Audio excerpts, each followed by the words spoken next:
"Welcome to our annual harvest celebration," my father announced, his voice carrying across the decorated barn at River's Edge Vineyard. "Today marks an exciting new chapter in our family's legacy. We're thrilled to announce that Andrea, fresh from completing her MBA, will be taking over as CEO." The crowd burst into applause while I sat frozen, my wine glass halfway to my lips. 6 months ago, I'd transferred my entire life savings to save this vineyard from foreclosure. Now I watched my younger sister step forward, radiant in her designer dress, having never worked a day in the fields. "My name is Jessica, and I'm 35 years old. I built my investment consulting firm from scratch, growing it into a successful business without ever asking my parents for help. While Andrea was getting her MBA paid for by our parents, I was working 60-hour weeks, learning the real meaning of success. That's why when they called me crying about the bank's foreclosure notice 6 months ago, I transferred $850,000, my entire life savings, without hesitation. "We're family," they'd said. "We trust each other." With her business education and fresh perspective, my father continued, Andrea will lead River's Edge into a new era of innovation and growth. She has the perfect combination of formal education and understanding of our family's legacy. I watched Andrea bask in the congratulations, the same sister who'd spent her college years posting vineyard photo shoots rather than learning about soil composition or fermentation techniques. The same sister who couldn't tell our Cabernet from our Merlot in a blind tasting last Christmas. My mother touched my arm gently. "Jessica, honey, I hope you understand. Andrea's degree makes her the natural choice to handle the business side." I cut her off with a warm smile. "Of course, Mom. Andrea will do great." I raised my glass in a toast, keeping my voice steady despite the ice forming in my chest. "To the new CEO of River's Edge." Excusing myself, I stepped outside into the cool evening air and pulled out my phone, scrolling to a contact I hadn't expected to need. Rachel Thompson, the ruthless corporate lawyer I'd met at several wine industry events. "I need your help with a family business matter," I texted. "Are you free to meet tomorrow?" Her response came quickly. 10 a.m. at my office. Bring any documentation you have." Rachel's office overlooked downtown Dallas, the morning sun glinting off the steel and glass buildings. She sat across from me, reviewing the bank statements showing my $850,000 transfer to River's Edge Vineyard's account. "Let me get this straight," she said, looking up from the documents. "You transferred your entire life savings without any written agreement? Not even a promissory note?" "They're my family," I replied, the words tasting bitter now. When they called about the foreclosure notice, all I could think about was saving our legacy. 3 generations of winemaking, about to be lost because they'd over-leveraged the property for Andrea's MBA program and a new tasting room she insisted they needed. Rachel leaned back in her chair. "And now they've made her CEO, despite your investment saving the vineyard." She paused, then added, "Tell me about the day you transferred the money. What exactly did they promise?" I closed my eyes, remembering that desperate phone call. Dad said I'd be taken care of, that my investment would secure my place in the family business. Mom was crying, talking about how they'd make it up to me. I opened my eyes, anger rising. Instead, they're acting like my contribution was just a daughter's duty. Did anyone witness these conversations?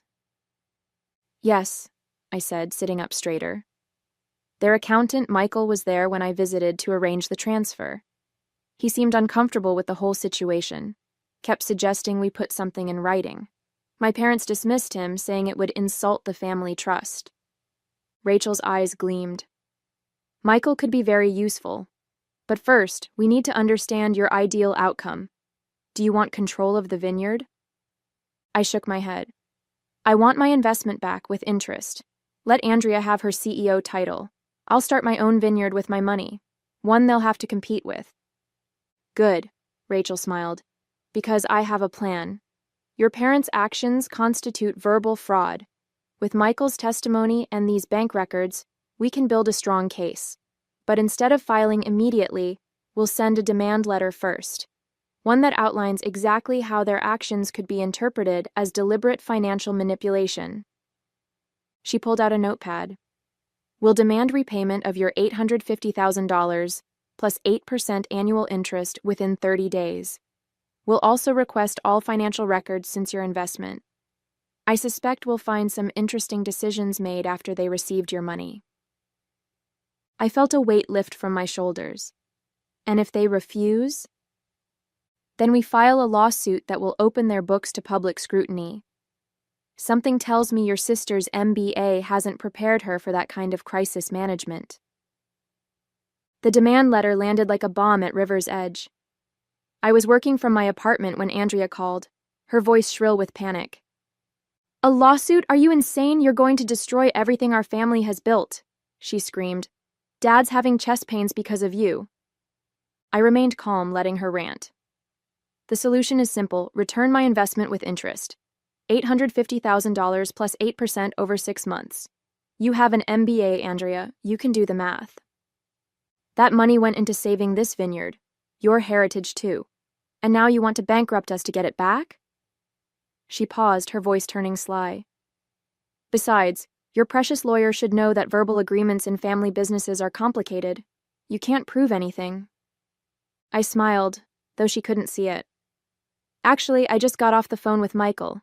Remember him? Your accountant? He's given a sworn statement about the day I made the transfer, about how he advised putting our agreement in writing, and how Dad promised me a secured place in the business. The line went silent for a moment. Then, "Hold on. Dad wants to talk to you." My father's voice came through, strained and angry. "Jessica, what are you doing to us? After everything we've done for you?" "Everything you've done for me?" I cut him off. "Let's talk about that. While you paid for Andrea's education, her MBA, her car, her apartment, I built my own life. The only time I asked for anything was when you promised me a future here in exchange for saving the vineyard.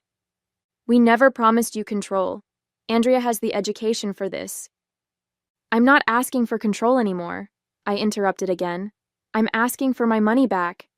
Money you took knowing exactly what you planned to do with it." He switched tactics, his voice softening. "Sweetheart, be reasonable. The vineyard doesn't have that kind of liquid capital right now. We'd have to take out another loan. Then I suggest you start talking to banks. You have 25 days left before I file the lawsuit. And Dad, every financial decision made since my investment will be scrutinized, including the new Mercedes Andrea's driving and that vacation you and Mom took to Tuscany last month." I could hear muffled conversation in the background. Then Mom came on the line. "Jessica, please," she begged. "Come over for dinner. We can talk about this as a family." "We're not family right now, Mom. We're business associates in a dispute. Have your lawyer call Rachel with your response." I hung up, my hands shaking slightly. My phone immediately lit up with messages from relatives, ranging from angry accusations to pleas for peace. I ignored them all and opened my laptop, starting research on available vineyard properties in the next county. Soon, River's Edge would have some serious competition. The following week brought a revelation I hadn't expected. Michael, the accountant, called me for coffee, his voice tense with urgency. We met at a quiet cafe away from the vineyard, and he arrived clutching a thick folder. "There's something you need to see," he said, glancing around nervously before sliding the folder across the table. "I've been reviewing the books since your investment came in. The numbers, they don't add up." I opened the folder to find detailed financial records. Michael pointed to several highlighted entries. "Your $850,000 didn't just save the vineyard from foreclosure. It also funded a series of personal expenses that were logged as business costs. The new Mercedes? Listed as a delivery vehicle. The Tuscany trip. Market research. Even Andrea's MBA had portions backdated as employee education expenses." My hands tightened around my coffee cup. "They used my investment for all this?" Michael nodded grimly. "There's more. 2 weeks before they announced Andrea as CEO, they registered a new company, River's Edge Holdings LLC. They've been quietly transferring vineyard assets to this new entity, The original Vineyard company, the one you invested in, it's being hollowed out. The realization hit me like a punch to the gut. They weren't just dismissing my contribution, they were actively working to ensure I couldn't claim anything. The vineyard I'd saved would soon be an empty shell. Your lawyer needs to see this, Michael said, his voice dropping lower. But you didn't get it from me. I'm looking for a new job already. I can't be associated with this kind of financial manipulation. I reached for my phone to call Rachel, but it buzzed first with a text from Andrea. Family meeting tonight. Don't bring your lawyer. Last chance to fix this like family. I showed Michael the text. He shook his head. They must have figured out I was looking into the records. They're going to try to convince you to back down. Or threaten me to, I replied, remembering similar family meetings from childhood when Andrea had gotten into trouble.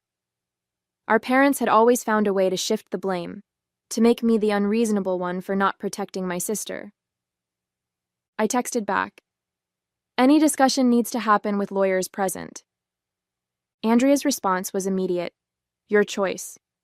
But don't come crying when this gets ugly. I called Rachel and sent her photos of Michael's documents. Her sharp intake of breath told me everything. This is exactly what I was looking for, she said. They've committed multiple financial improprieties. We're not just talking about a civil suit anymore. This could lead to criminal charges.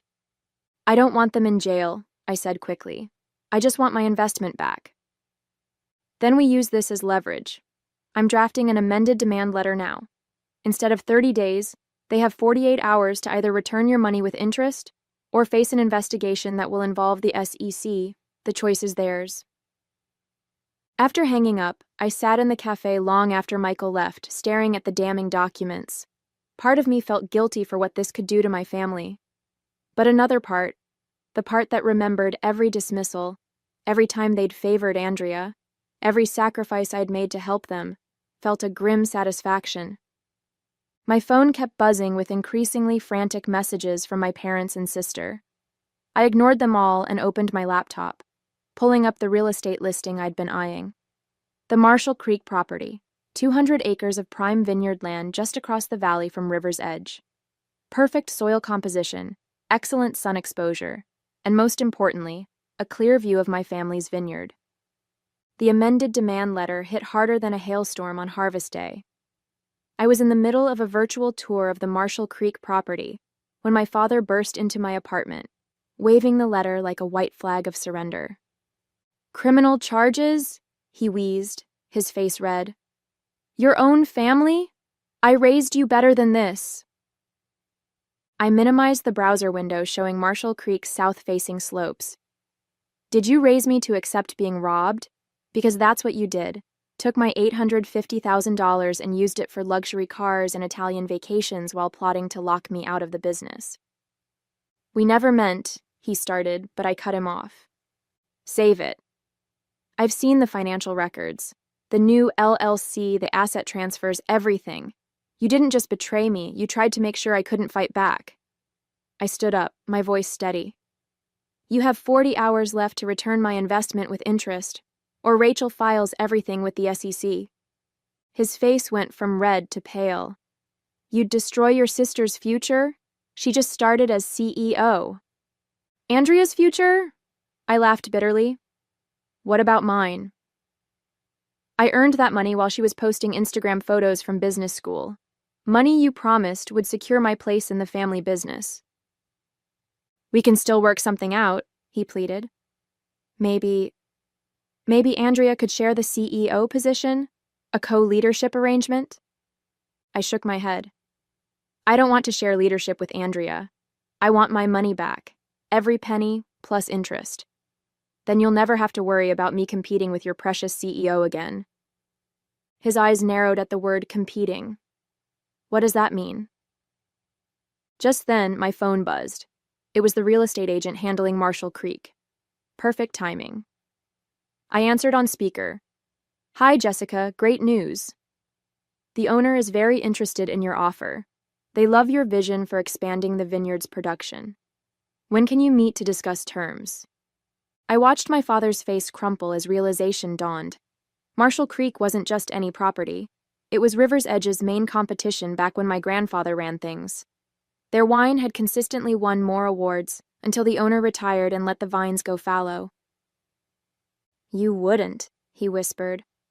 "Wouldn't what? Start my own vineyard? Use my expertise to compete with the business that stole from me?" I learned everything about winemaking from Grandpa, Dad. Everything. While Andrea was studying business cases, I was studying soil samples and weather patterns. "Your grandfather would be ashamed," he said, trying one last emotional jab. "No, he'd be proud. Proud I'm not letting you and Andrea destroy his legacy with your greed." I turned back to my laptop. "Now, if you'll excuse me, I have a property to buy. Tick-tock on that 40 hours. He left without another word, slamming the door behind him. Within minutes, my phone exploded with messages from Andrea. "How dare you threaten Dad like this? You're just jealous of my success. Mom's crying because of you." I blocked her number and returned to the Marshall Creek listing. The property needed work, but I could see its potential.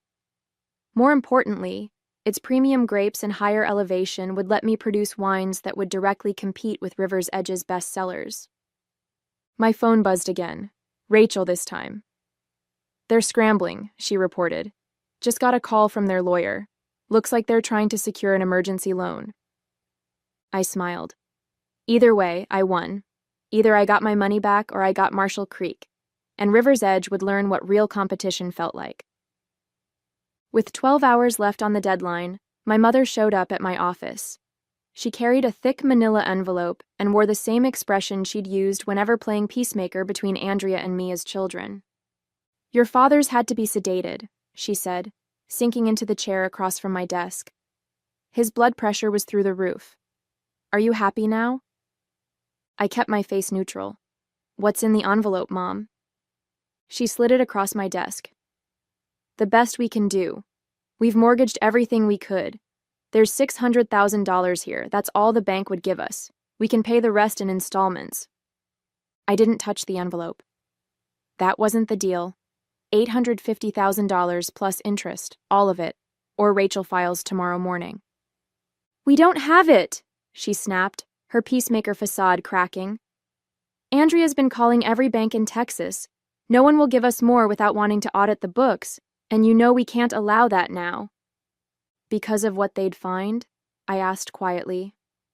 "Like how you used my investment to pay for Andrea's MBA instead of saving the vineyard? Or how you've been hiding assets in that new LLC?" Mom's face went still. "How did you—" "I have copies of everything, Mom. Every transaction, every transfer, every fraudulent business expense. Did you really think no one would notice?" She leaned forward, switching tactics. "Think about what you're doing. If you file those papers, it won't just hurt us. The vineyard's reputation will be ruined. All those people who depend on us for their livelihood, the workers, the distributors, their families, you'd destroy them all just to spite your sister." "Don't you dare put this on me," I said, my voice hard. "You and Dad chose this path the moment you decided to steal my money. You're the ones who put everyone's jobs at risk, not me." "We didn't steal," she began, but I cut her off. "Let me show you something." I turned my laptop around, displaying the Marshall Creek property listing. Beautiful, isn't it? Premium soil, perfect elevation, and enough acreage to double River's Edge's production capacity. The owner accepts my offer tomorrow morning, unless I get my money back first.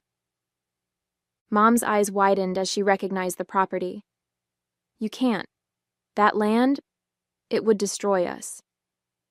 "Then I suggest you and Andrea get creative in the next 11 hours. Sell her Mercedes. Mortgage the house. Call in favors. I don't care how you do it, but I want every penny back." She stood up shakily. "You've changed, Jessica. You've become hard, cruel." "No, Mom, I've just stopped letting you manipulate me. The money or the lawsuit, those are your only options now." After she left, I called Rachel to update her. "They tried to negotiate," I told her. "Offered partial payment." "Stay firm," she advised. "From what I'm hearing, they're desperate. Their lawyer's been calling banks all day." Just then my email pinged. A new message from the Marshall Creek realtor. Owner eager to close. Can meet first thing tomorrow to sign papers. I smiled and wrote back confirming the meeting. Then I texted Andrea. 11 hours left. Tick-tock. Her response came immediately. You're making a huge mistake. Dad's lawyer says we can tie this up in court for years. I sent back a single photo. The view from Marshall Creek's highest point, looking down over River's Edge's main vineyard. She'd recognize it from all her Instagram photo shoots. Her response was a string of angry emojis. The clock was ticking, and I had them exactly where I wanted them. With just 2 hours until deadline, I sat in Rachel's office reviewing the final paperwork for both scenarios, the SEC filing and the Marshall Creek purchase agreement. The sun was setting over Dallas, painting the sky in shades of red that reminded me of our Cabernet. Their lawyers called 4 times in the last hour, Rachel said, checking her messages. They're scrambling. Someone named James Turner from First Regional Bank has been trying to reach you too. I sat up straighter. James Turner was Andrea's college boyfriend, the one who dumped her for being too high maintenance. He now worked as a loan officer. Before I could respond, my phone lit up with a text from Michael, the accountant. Emergency board meeting called at River's Edge. Andrea's crying in the bathroom. Your mother's threatening to expose something about your father if he doesn't fix this. It's chaos. I called James, who answered immediately. The Vineyard's records show serious irregularities, he said. I can't approve their emergency loan request without a full audit. But there's another option. A bank looking to invest in family wineries. They'd require full transparency, but your parents would get more than just a loan. I texted my father. There's a solution, one that doesn't involve me or the SEC. Call James Turner at First Regional. You have 90 minutes. Andrea's response came instantly. You think some bank taking over is better than family? You're destroying Grandpa's legacy. I thought about our grandfather, about the hours he'd spent teaching me about the vines while Andrea played on her phone. His last words echoed in my mind. The grapes don't care about fancy degrees, Jesse. They care about love and hard work. 1 hour left, Rachel said quietly. What now? With 30 minutes left, Michael's updates became more frequent. Your father's reviewing documents with the bank. Andrea's called 3 different loan officers. Your mother's gone through half a box of tissues. I kept my phone close, waiting. The $850,000 wasn't just about money anymore. It was about making them face the consequences of their actions. Rachel worked quietly across from me, preparing both sets of paperwork. Then my father's number appeared on my phone. The bank wants full control of financial decisions for 5 years, he said, his voice rough. Plus 2 board seats. We'd be answering to strangers. Better strangers than thieves, I replied coldly. 20 minutes left. If we do this, if we let the bank take over, will you drop everything else? No SEC, no competing vineyard?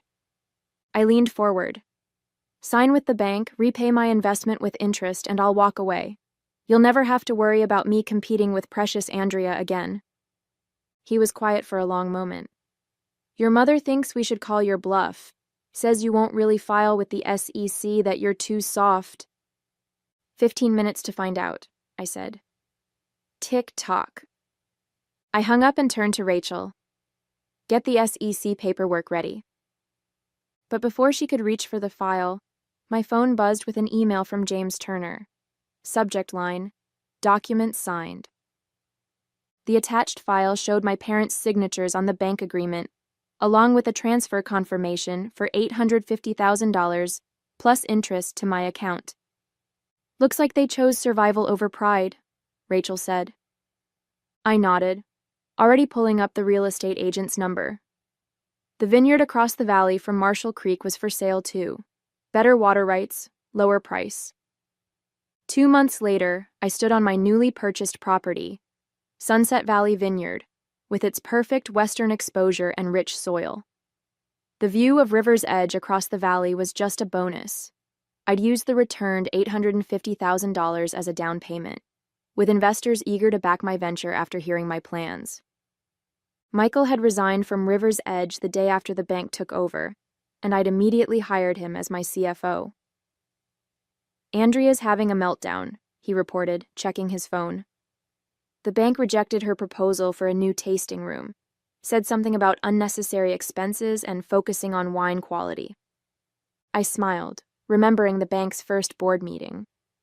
They'd replaced the Mercedes with a practical truck and canceled the Italian wine tasting tours. Andrea's MBA was proving useless against actual financial oversight. My mother still sent weekly texts about healing the family, which I ignored. My father hadn't spoken to me since signing the bank agreement. But last week I'd received a package that meant more than their words ever could. Grandpa's old leather-bound notebook of Vineyard wisdom, filled with his handwritten notes about soil composition, weather patterns, and grape varieties. The enclosed note read simply, "This belongs with someone who understands its value. Dad." I held that notebook now, standing among my newly purchased vines. In 3 years, these grapes would produce their first vintage. In 5 years, I'd be competing directly with River's Edge. But I didn't need their validation anymore. I had something better, my own legacy to build. "Ready to start planting?" Michael asked, gesturing to the work crew waiting with the new rootstock. I tucked Grandpa's notebook into my jacket. "Let's make some wine."